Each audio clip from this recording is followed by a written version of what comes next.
सामने कुछ रखा हुआ है ना, इसका नाम जानते हैं? क्या नाम है? ठीक है ना, इधर भी रखा है। अब यहाँ देखिए, ये क्या पढ़ रहे हो? भूगोल पढ़ रहे हो ना? तो इसको किन किन शब्दों से मिलकर करना है? भूधन, भू माने पृथ्वी, और गोल माने गोल है। कैसी है पृथ्वी? गोल। रोटी जैसे गोल है? रोटी जैसे गोल है? तो फिर कैसे गोल है? गेंद के जैसा। और संतरे के जैसा, मौसमी के जैसा, सेब के जैसा। तरबूज तो कोई लंबा हो जाता है ना, तो उसको कहना ठीक नहीं। अच्छा ठीक है। अच्छा यहाँ पर आप देखेंगे इसी तरीके से इसको बनाने का प्रयास करते हैं। ये देखिए इस तरह से ये बन गया। अगर हमें क्या करना है, बहुत सुंदर सा गोल बनाना है, तो क्या करेंगे? ये देखो रुमाल है, और इसको क्या करेंगे? ऐसे ऐसे कर लेते हैं, ठीक है। अब इसको यहाँ पर इस तरह से रख के और इसके बीचों बीच में रख के, ठीक है ना, बहुत बड़ा बन जाएगा। छोटा कर लें, छोटा कर लें, क्योंकि यहाँ से रखते हैं यहाँ से इस तरह से।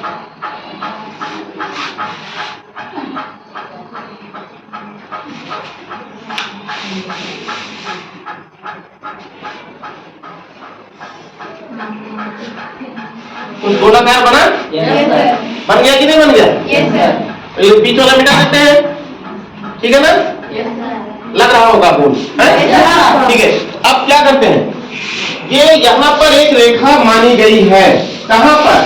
बिल्कुल बीचों बीच में, बिल्कुल बीचों बीच में एक रेखा मानी गई। इसमें देखो यहाँ पर, ये ध्यान से देखिए, ये रेखा मोटी सी गई ना, ये रेखा गई कि नहीं गई? और इसमें बताओ हमारा भारत कहाँ है? ये, ठीक है ना। तो ये रेखा इस तरह से गई है, तो वही रेखा यहाँ बनाई गई है। तो ये कौन सी रेखा कहलाएगी? भूमध्य रेखा। क्या बोलेंगे इसको? भूमध्य रेखा। भू माने पृथ्वी और मध्य माने बीच में, इसीलिए इसको क्या कहते हैं? भूमध्य रेखा। भूमध्य रेखा बोलते हैं, ठीक है ना, क्योंकि पृथ्वी के बीचों बीच मानी गई रेखा है, भूमध्य रेखा हो गया। अब और यहाँ ध्यान से देखिए, इसके ऊपर और भी रेखाएं हैं, यानी भूमध्य रेखा के ऊपर, जैसे इसको देखो, ये देखो, ये उत्तर हो गया और ये दक्षिण। अब इसको ऐसे है, तो ये भी तो ग्लोब जैसा ही है। अब इसको हटाते हैं, कोशिश करते हैं अलग करने की। देखो ये अलग हो गया, अलग हो गया। आधा गोला ऊपर, आधा गोला नीचे, है ना? आधा गोला ऊपर, आधा गोला नीचे, है ना? तो ऊपर वाले को क्या कहेंगे? उत्तरी गोलार्ध, और नीचे वाले को दक्षिणी गोलार्ध। तो आधा हो गया ना। तो कहने का मतलब यहाँ पर देखिए ध्यान से, ये ऐसे था समझो, ये ऊपर का पार्ट हो गया, ये नीचे का पार्ट हो गया, उत्तरी गोलार्ध और दक्षिणी गोलार्ध। और उसके बाद में देखिए, जो आपका उत्तरी गोलार्ध था, इसमें एक रेखा और है, ये, ठीक है। इस रेखा, यहाँ पर एक रेखा और है, तो ये कौन सी रेखा हो गई? हाँ, ये कर्क रेखा है। क्या है? कर्क रेखा। फिर दक्षिणी गोलार्ध में भी एक रेखा होती है, उसे कहते हैं मकर रेखा। मकर रेखा। क्या? मकर रेखा। मकर रेखा, ये मकर रेखा हो गई ना। अब इस ग्लोब में ध्यान से देखो, यहाँ ध्यान से देखिए, इधर जो है यहाँ ध्यान से देखिए, बताओ इधर, इसमें ध्यान से देखो, ये क्या है? काला काला, ये क्या है? ध्रुव है। तो किधर है, किस दिशा में? उत्तर दिशा में है ना। तो ये कौन सा ध्रुव हो गया? उत्तरी ध्रुव। और यहाँ नीचे देखो, ये क्या है? ये ध्रुव है ना। जितना पूछा जाए उतना बताओ, क्या है ये? ये ध्रुव है। तो पोल, इंग्लिश में पोल बोलते हैं। क्या बोलते हैं? पोल। तो ये कौन सा ध्रुव हुआ?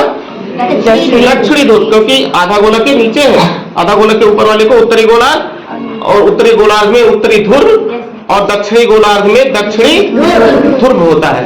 तो इसको यहाँ पर देखेंगे, बनाएंगे, देखिए ध्यान से, यहाँ पर इस तरह से, और यहाँ पर इस तरह से। तो ये क्या हो गया? उत्तरी ध्रुव, उत्तरी ध्रुव। और ये क्या हो गया? दक्षिणी ध्रुव। इसको दक्षिणी ध्रुव क्यों कहते हैं? क्योंकि ये दक्षिण दिशा में है। दक्षिण दिशा में है। किस दिशा में है? दक्षिण। अब हमारा भारत हमें पहचानना है, जानना है कि हमारा भारत उत्तरी ध्रुव में है कि दक्षिणी ध्रुव में। इसका पता कहाँ से लगेगा? ग्लोब। अच्छा ये बताओ, क्या ये रेखाएं जो इस पे बनी हुई हैं, इस पर बनाया जा रहा है, क्या पृथ्वी पर बनी हुई है? नो सर, नहीं बनी है ना। ये काल्पनिक रेखाएं, जिससे ये पता चल सके कि हमारा देश या कोई देश कहाँ पर किस स्थिति में है, किस गोलार्ध में है ना? समझ रहे हैं क्या? इस तरह है। तो यहाँ पर ये उत्तरी ध्रुव में क्या हो गया? कर्क रेखा, और ये मकर रेखा। और ध्यान से देखिए, इस पृथ्वी को देखिए, ये ग्लोब किसका रूप है? पृथ्वी का एक रूप है, मॉडल है ना? और अगर ध्यान से देखोगे तो ये झुका हुआ है। झुका हुआ है ना? कै डिग्री पे झुका है? 23.5। कै डिग्री पे? 23.5 डिग्री पे झुका है। और नहीं तो फिर ये ऐसे सीधा होगा, है कि नहीं है? तो ये 23.5 डिग्री पे झुका हुआ होगा। अच्छा ये बताओ, पृथ्वी किसका चक्कर लगाती है? सूर्य का। सूर्य क्या है? तारा। सूर्य ग्रह कितने हैं? 8 ग्रह।